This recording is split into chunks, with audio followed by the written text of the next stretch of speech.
Tree 2 BPSC tree 2 के 6 to 8 में जो सोशल साइंस का जो पेपर हुआ है उसका हम लोग डिस्कशन करने वाले हैं, और उसके अकॉर्डिंग ही हम लोग इस चैनल के माध्यम से आपको क्लास प्रोवाइड कराएंगे। बिल्कुल ही एनसीईआरटी बेस्ड होगा क्वेश्चन, जहां से क्वेश्चन पूछे जाते हैं उसी के संदर्भ में आपको क्वेश्चन प्रोवाइड कराए जाएंगे, ताकि आपका मार्क्स जो है 85+ स्कोर आ सके। तो चलिए हम लोग वीडियो को शुरू करते हैं। इस पर आपको पॉलिटी और हिस्ट्री का क्लास प्रोवाइड कराया जाएगा 6 to 8 के लिए, 6 to 8 के लिए सोशल साइंस में।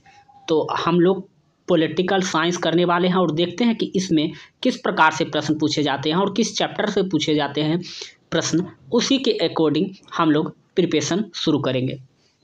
तो चलिए हम लोग वीडियो को शुरू करते हैं। देखिए, पॉलिटिकल साइंस में जो 40 क्वेश्चन पूछे गए थे उसका हम लोग डिस्कशन पहले करेंगे। जो प्रश्न पूछा गया था, भारत के संविधान में निम्नलिखित में से किस भाषा को राष्ट्रभाषा का दर्जा दिया गया है? तो देखिए, राष्ट्रभाषा का दर्जा जो है, भारतीय संविधान में कोई राष्ट्रभाषा का दर्जा नहीं है। हिंदी जो है राजभाषा है, ना कि राष्ट्रभाषा। ठीक है, तो राष्ट्रभाषा का दर्जा नहीं दिया गया है। तो ना तो संस्कृत होगा, और ऑफिशियल का शहरी कार्यालय की भाषा जो है अंग्रेजी है। तो राष्ट्रभाषा की दर्जा इनमें से कोई नहीं होगा। तो क्या हो जाएगा? ऑप्शन ई इसका सही आंसर हो जाएगा, इनमें से कोई नहीं। तो ऑप्शन ए इसका राइट आंसर हो जाएगा। आप लोग देखते चलिए कि प्रश्न किस प्रकार के पूछे थे। अब देखिए, दूसरा जो प्रश्न पूछा था, भारतीय कैबिनेट में पहली महिला थी, भारतीय कैबिनेट में जो थी पहली महिला कौन थी? तो इस प्रश्न का सही उत्तर होगा राजकुमारी अमृत कौर जो थी भारतीय कैबिनेट की पहली महिला थी। तो ऑप्शन बी इसका क्या होगा? राइट आंसर हो जाएगा। पहली तो कोई एक ही होगा, तो ऑप्शन बी इसका क्या होगा? सही उत्तर हो जाएगा। देखिए, अगला जो प्रश्न पूछा था, प्रश्न संख्या 3, स्वतंत्र पार्टी के संस्थापक थे, स्वतंत्र पार्टी के संस्थापक थे सी राजगोपालाचार्य जो थे स्वतंत्र पार्टी के संस्थापक थे। तो ऑप्शन ए इसका क्या होगा? राइट आंसर हो जाएगा। यानी कि भारत के स्वतंत्र पार्टी के संस्थापक थे, स्वतंत्र पार्टी के संस्थापक पूछा गया है, तो सी राजगोपालाचार्य है। ऑप्शन ए इसका राइट आंसर हो जाएगा। प्रश्न संख्या 4, प्रश्न संख्या 4 देखा जाए, राष्ट्र निर्माण के आधारभूत दृष्टिकोण में क्या सम्मिलित नहीं है? पूछा गया है कि राष्ट्र निर्माण के दृष्टिकोण से अगर देखा जाए तो क्या शामिल नहीं किया जा सकता है? तो नीति निर्माण के क्षेत्रीय मुद्दों पर पर्याप्त ध्यान दिया जाता। देखिए, नीति निर्देशक तत्व में भी पढ़े थे कि कल्याणकारी राज्य की बात की चर्चा की गई है। तो ये जो है नीति निर्माण के बारे में वर्णन जो किया गया है, तो ये तो बिल्कुल सही हो जाएगा, ये तो पॉजिटिव हो जाएगा। विभिन्न संस्कृति के विविधताओं छोड़े बिना संयुक्त सामाजिक जीवन, ये भी बिल्कुल सही है कि हमारे देश में जो है विभिन्न प्रकार की संस्कृति है, जिसमें कि हर कदम पर आपको एक अलग धर्म देखने को मिलेगा। इसको छोड़े बिना संयुक्त सामाजिक जीवन, तो ये भी क्या हो जाएगा? बिल्कुल सही हो जाएगा, ये भी पॉजिटिव है। क्षेत्रीय आकांक्षाओं को राजनीतिक अभिव्यक्ति को राष्ट्र विरोधी मानना। देखिए, क्षेत्रीय आकांक्षा जो है, मतलब कि क्षेत्रीय में हर क्षेत्र का अलग अलग मुद्दा होता है, अलग अलग आकांक्षे होती हैं, उसको राष्ट्र विरोधी मानना ये गलत है। उसको राष्ट्र विरोधी नहीं मानना है, क्योंकि क्षेत्रीय आकांक्षा जो होती है हर जगह की अपनी अपनी आकांक्षाएं होती है। तो ये क्या हो गया? निगेटिव हो गया। तो ऑप्शन सी इसका क्या होगा? Right answer. पूछा गया है कि राष्ट्र निर्माण की दृष्टिकोण में क्या शामिल नहीं है, तो ऑप्शन सी इसका क्या होगा? राइट आंसर हो जाएगा। देखिए, बिल्कुल ही आसान प्रश्न। देखिए, संविधान को कब अंगीकार किया गया? अंगीकार का अर्थ होता है अपनाना, एडॉप्ट करना। तो 26 नवंबर 1949 को जो है संविधान सभा को अंगीकार किया गया था। तो ऑप्शन ए इसका क्या होगा? सही उत्तर हो जाएगा। नेक्स्ट प्रश्न है, इनमें से कौन सा संविधान सभा के उपाध्यक्ष थे? देखिए, अध्यक्ष नहीं पूछा गया, संविधान सभा के उपाध्यक्ष की बात की गई है। तो उपाध्यक्ष जो थे एच.सी. मुखर्जी थे। तो ऑप्शन ए ही इसका क्या होगा? सही उत्तर हो जाएगा। प्रश्न संख्या 7 हम लोग देखते हैं। देखिए, प्रश्न संख्या 7, राजनीति निर्देशक तत्व लिए गए हैं, कहाँ से लिए गए? तो राजनीतिक निर्देशक तत्व पता है, जो कि भाग 4 और आर्टिकल 51 क में दिया गया है, अनुच्छेद 51 क में जो दिया गया है इसका वर्णन मिलता है। तो ये लिया गया है आयरलैंड के संविधान से। देखिए कितना आसान प्रश्न पूछा कि राजनीति निर्देशक तत्व जो है कहाँ के संविधान, यानी संविधान के स्रोत से जो है वो आपको प्रश्न देखने को मिलते हैं। तो ये आयरलैंड के संविधान से लिए गए हैं, तो ऑप्शन बी इसका सिंपल सा आंसर हो जाएगा। देखिए अगला जो प्रश्न है, निम्नलिखित में से किसका संबंध राज्य चुनाव आयोग से है। तो देखिए किसका संबंध जो है राज्य चुनाव आयोग से है, तो 73वां संविधान संशोधन अधिनियम में जो है राज्य चुनाव आयोग से संबंधित है। तो ऑप्शन ए ही इसका क्या होगा, सही उत्तर हो जाएगा।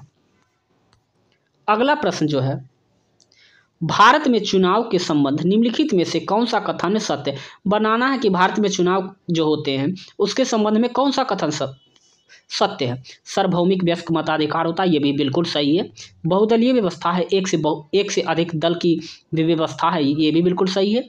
और जैसे ही दो ऑप्शन सही हो तो आप आंख मूंद कर ऑप्शन डी मार दीजिए, क्योंकि एक से ज़्यादा ऑप्शन सही है तो ये ऑप्शन हो या ना हो उससे तो फर्क पड़ता नहीं है। तो ऑप्शन डी इसका क्या होगा राइट आंसर, क्योंकि ऑप्शन डी में जो ऑप्शन होता है उपयुक्त में से एक से अधिक, तो एक से अधिक जैसे ही दो आंसर मिले आप डी मार सकते हैं। तो इस तरह से इस प्रश्न का आंसर क्या होगा, ऑप्शन डी इसका सही उत्तर हो जाएगा। आगे हम लोग देखेंगे प्रश्न संख्या 10। अब पूछा गया है, इसको थोड़ा सा, प्रश्न संख्या 10 में पूछा गया है कि असत्य कथन की पहचान करिए, इनमें से कौन सा असत्य है। तो देखिए लोकसभा का प्रथम आम चुनाव वर्ष जो है 1951 में आयोजित किया गया था, ये बिल्कुल सही है। लोकसभा का जो आम चुनाव हुआ था 1951-52 में शुरू किया गया था, ये बिल्कुल सही है। स्वतंत्रता के बाद भारत में चुनावों के लिए निर्वाचन क्षेत्र के सभी प्रत्याशियों को नाम वाले मत पदों का उपयोग हुआ था, ये भी बिल्कुल सही है कि स्वतंत्रता के बाद जो चुनाव की प्रक्रिया जो हुआ था वो नाम के मदों का उपयोग हो रहा था। 1990 के दशक के अंत तक इलेक्ट्रॉनिक यानी ईवीएम से जो चुनाव हो रहे हैं उसका प्रचलन किया गया था, ये भी बिल्कुल सही है। तो इसमें से क्या होगा, उपयुक्त में से एक से अधिक हो जाएगा, इसका राइट आंसर ऑप्शन डी हो जाएगा। देखिए प्रश्न थोड़ा सा बड़ा है, निम्नलिखित में से किसका संबंध परमादेश से है। निम्नलिखित में से किसका संबंध जो है परमादेश से है। तो देखिए न्यायालय यह देखता है कि कोई पदाधिकारी अपना अधिक कर्तव्य पूरा नहीं कर रहा है, किसी व्यक्ति के अधिकार का अगर हनन होता है, अतिक्रमण होता है, तो उसी से संबंध है क्या, परमादेश। तो ऑप्शन ए ही इसका क्या होगा, सही उत्तर हो जाएगा।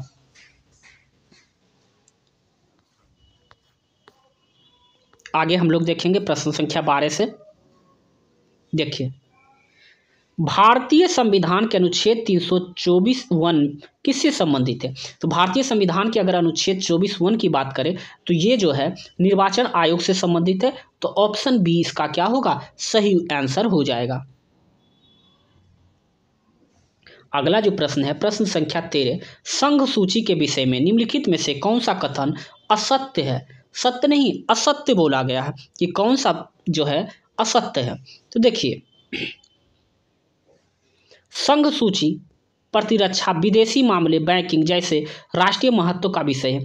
तो अगर संघ सूची की बात करें तो संघ सूची जो है, संघ सूची में वर्णित विषयों के बारे में अगर बात करें, कानून बनाने का अधिकार जो होता है केवल केंद्र सरकार के पास होता है। देखिए 3 प्रकार की होती है, संघ सूची, राज्य सूची और संवर्ती सूची। संवर्ती सूची में जो होता है, संवर्ती सूची में जो होता है संवर्ती सूची में जो होता है राज्य और केंद्र दोनों मिलकर बनाती है, लेकिन वही संघ की बात करें तो इसमें सिर्फ और सिर्फ जो है इस मामलों की देखरेख जो है केंद्र सरकार के पास करती है, जिसके अंतर्गत क्या क्या आते हैं, इसमें 100 विषय को रखा गया है। संघ सूची में अभी 100 विषय 100 मदों को रखा गया है, जिसके अंतर्गत रक्षा, railway, post, telegram, custom duty, ये सभी प्रकार जो आते हैं संघ सूची के अंतर्गत आते हैं। तो इस प्रकार से अगर इस प्रश्न में देखा जाए तो ऑप्शन 1 भी सही है, ऑप्शन बी भी सही है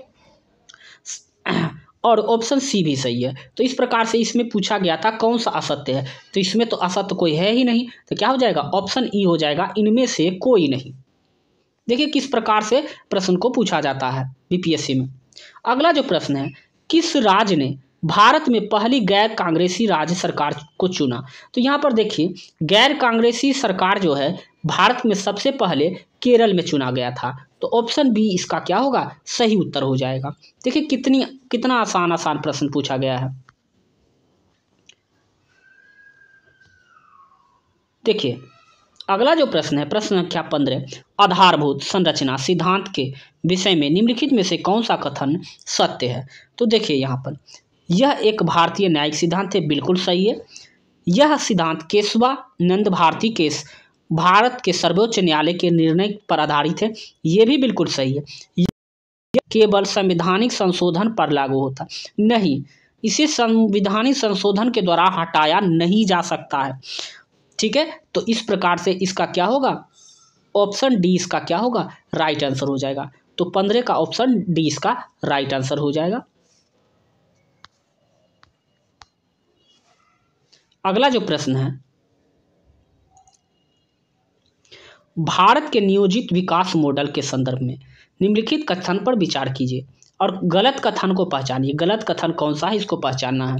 यह मॉडल जो है यूएसएसआर मॉडल पर प्रेरित था, यह भी बिल्कुल सही है।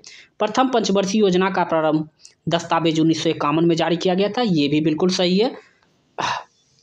और ऑप्शन सी देखा जाए, पीसी महालनोबिस प्रथम पंचवर्षीय योजना के वास्तुकार थे, तो ये बिल्कुल गलत है, क्योंकि पीसी महालनोबिस प्रथम पंचवर्षीय योजना के वास्तुकार नहीं थे।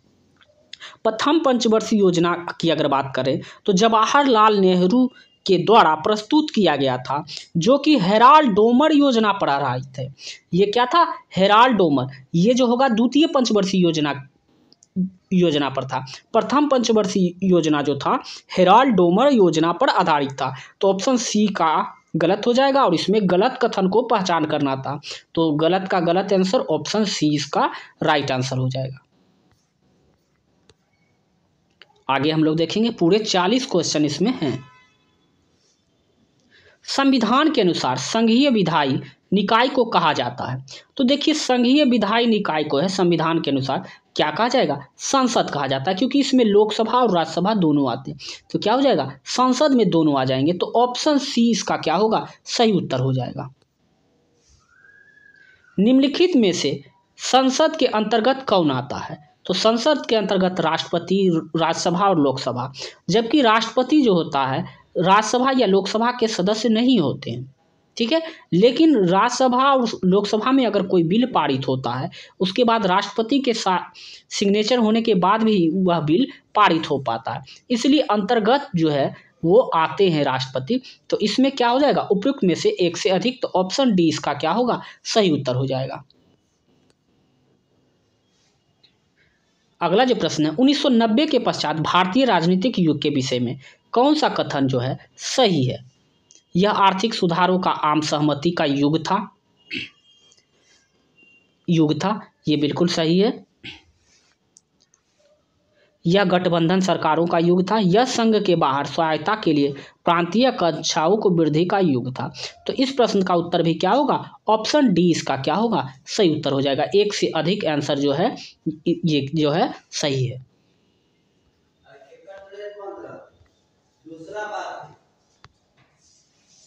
देखिए अगला जो प्रश्न है, भारतीय संविधान के किस अनुच्छेद के अनुसार अन्य पिछड़े वर्गों को कल्याण को बढ़ावा देने के लिए सरकार के लिए अनिवार्य है। तो ये देखिए अनुच्छेद 340 के अनुसार जो है भारतीय संविधान में पिछड़े वर्ग के कल्याण को बढ़ावा देने के लिए अनिवार्य किया गया है। तो ऑप्शन बी इसका क्या होगा, सही उत्तर हो जाएगा। निम्नलिखित में से कौन सा भारतीय संविधान के संशोधन में सम्मिलित होता है। तो संशोधन में जो होता है सम्मिलित होगा राष्ट्रपति, सांसद, क्योंकि संसद जो होगा राज्यसभा और लोकसभा इसके अंतर्गत आएगा। संविधान के संशोधन की प्रक्रिया राज्यसभा या लोकसभा से शुरुआत होती है। यहाँ से पास होने के बाद राष्ट्रपति के सिग्नेचर के बाद ही वह संविधान संशोधन हो पाएगा। तो ए और बी दोनों सही है। तो इसका क्या होगा, ऑप्शन डी इसका राइट आंसर हो जाएगा।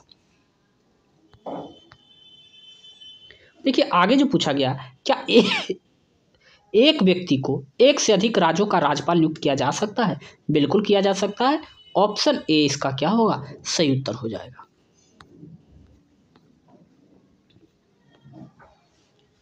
अगला जो प्रश्न है, समवर्ती सूची का उल्लेख है। समवर्ती सूची का उल्लेख जो है किस अनुसूची में आता है? तो ये आता है 7वीं अनुसूची में आता है। तो ऑप्शन सी इसका सही उत्तर हो जाएगा। अगला जो प्रश्न है, सार्वभौम मताधिकार का अर्थ यह है कि मत देने का अधिकार नियंत्रित नहीं होता। किससे नियंत्रित नहीं होता? जाति या लिंग से? नहीं, बिल्कुल इसका कोई प्रभाव नहीं पड़ता। आस्था से? इसका भी कोई नहीं। संपत्ति से? नहीं, कोई गरीब है, राजा है, इससे कोई अधिकार में प्रभाव नहीं पड़ता वोट देने का अधिकार में। तो ऑप्शन डी इसका क्या होगा? नहीं, ये हो जाएगा ऑप्शन, इनमें से कोई नहीं होगा। कौन सा अधिकार नियंत्रित नहीं आता? इसमें तो कोई भी अधिकार ऐसा नहीं है जो कि नियंत्रित में नहीं आता है। तो इस प्रकार से इस प्रश्न का सही उत्तर क्या हो जाएगा? सॉरी, ऑप्शन डी हो जाएगा। कोई से नियंत्रित नहीं होता, जाति से, आस्था से, संपत्ति से, किसी से आश्रित नहीं होता। ऑप्शन डी इसका राइट आंसर। निम्नलिखित में से किसकी नियुक्ति भारत के राष्ट्रपति द्वारा की जाती है? देखिए, यहाँ पर भारत के मुख्य न्यायाधीश की नियुक्ति भी जो है राष्ट्रपति, उच्च न्यायालय के न्यायाधीश, राज्य निर्वाचन आयुक्त, उपयुक्त में से एक से अधिक, इसका भी आंसर जो होगा ऑप्शन डी इसका भी सही उत्तर हो जाएगा।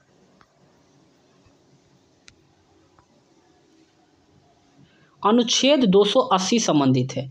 अनुच्छेद 280 जो संबंधित है वित्त आयोग से संबंधित है। तो ऑप्शन सी इसका क्या होगा? सही उत्तर हो जाएगा। देखिए, आगे जो पूछा गया, मौलिक कर्तव्य जो है किस समिति के सिफारिश से संविधान में जोड़ा गया था? तो मौलिक कर्तव्य जो है स्वर्ण सिंह समिति के सिफारिश पर जो है संविधान में जोड़ा गया था। तो ऑप्शन ए इसका क्या होगा? सही उत्तर हो जाएगा। देखिए, बिल्कुल ही बेसिक क्वेश्चन पूछे गए हैं। यहाँ देखिए, बुक और ऑथर से 2 से 3 क्वेश्चन आपको देखने को मिलेंगे। किस देश में फर्स्ट फास्ट द पोस्ट प्रणाली है? तो ये देखिए, प्रणाली जो है कनाडा की है। फर्स्ट, ये 11th से क्वेश्चन पूछ दिया गया है। 11th के एनसीईआरटी में ये दिया हुआ है प्रश्न, सीधे वहाँ से उठा के पूछा गया था। देखिए, तारी विरोधी आंदोलन की शुरुआत किस राज्य में हुई थी? तो तारी विरोधी आंदोलन की शुरुआत सर्वप्रथम जो हुआ था आंध्र प्रदेश राज्य से हुआ था। तो ऑप्शन ए इसका क्या होगा? सही उत्तर हो जाएगा। प्रश्न संख्या 30, ऐसे विधेयक जिसमें स्पष्ट रूप से करारोपण या करों की समाप्ति यानी कि टैक्स की छूट जो होती है का प्रावधान जो है किस श्रेणी में रखा गया है? तो ये जो रखा गया है धन विधेयक के श्रेणी में रखा गया है। तो ऑप्शन ए इसका क्या होगा? सही उत्तर हो जाएगा। आगे का जो प्रश्न है, प्रश्न संख्या 31, निम्नलिखित में से किसका लोकतंत्र के विचार में विश्वास नहीं है? तो कट्टरपंथी का जो होगा लोकतंत्र के विचार में विश्वास नहीं होगा। तो ऑप्शन बी इसका क्या होगा? सही उत्तर हो जाएगा, कट्टरपंथी।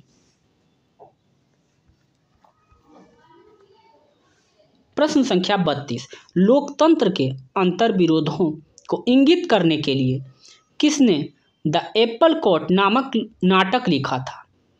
देखिए, बुक और ऑथर से भी 2 से 3 प्रश्न देखने को मिलेंगे। ये जॉर्ज बर्नार्ड शॉ के द्वारा लिखा गया था द एप्पल कोर्ट, ये एक नाटक थी। तो ऑप्शन बी इसका सही उत्तर हो जाएगा। अगला जो प्रश्न संख्या 33 है, द बर्डन ऑफ डेमोक्रेसी नामक पुस्तक किसने लिखी थी? तो इस प्रश्न का सही उत्तर होगा प्रताप भानु मेहता थे। तो ऑप्शन बी इसका क्या होगा? सही उत्तर हो जाएगा।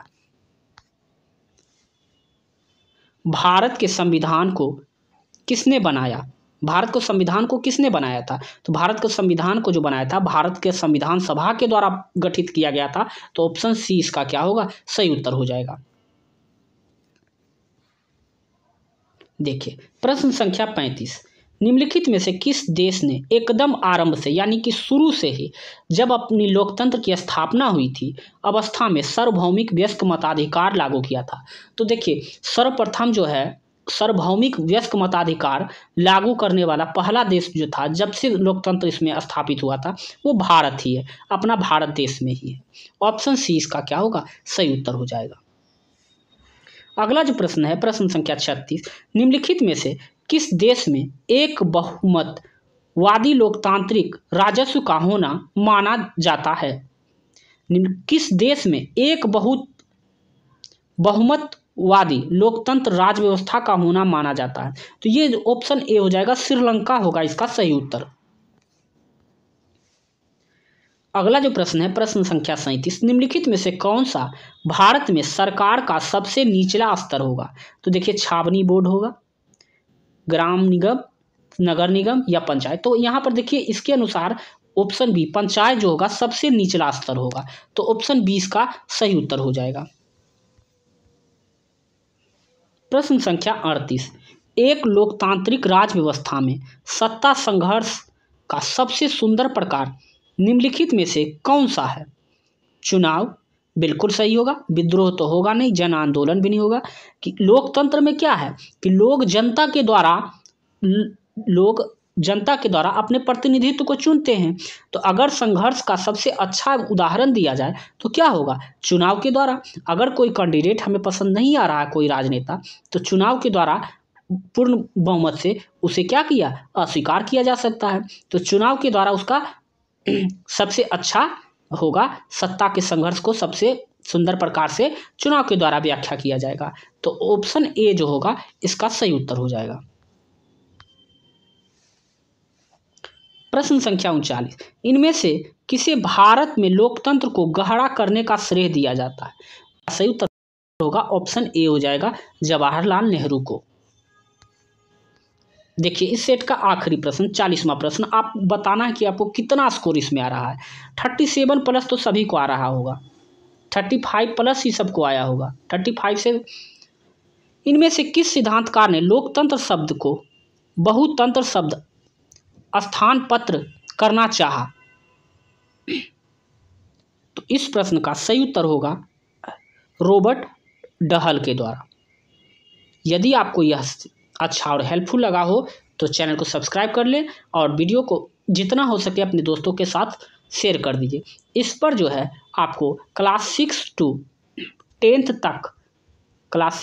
10th तक आपको NCERT पॉलिटी का कवर कराया जाएगा चैप्टर वाइज। जहां से प्रश्न पूछे गए हैं उसके संदर्भ से हम प्रश्न इसमें इंक्लूड करेंगे और बिल्कुल 10 तक आपको कवर करना है। 6 to 8 तक जो है एकदम बेसिक, 10 तक जो है एकदम बेसिक क्वेश्चन जो आते हैं वो हम आपको इस चैनल के माध्यम से आपको प्रोवाइड कराएंगे और इसका प्लेलिस्ट हम तैयार कर देंगे।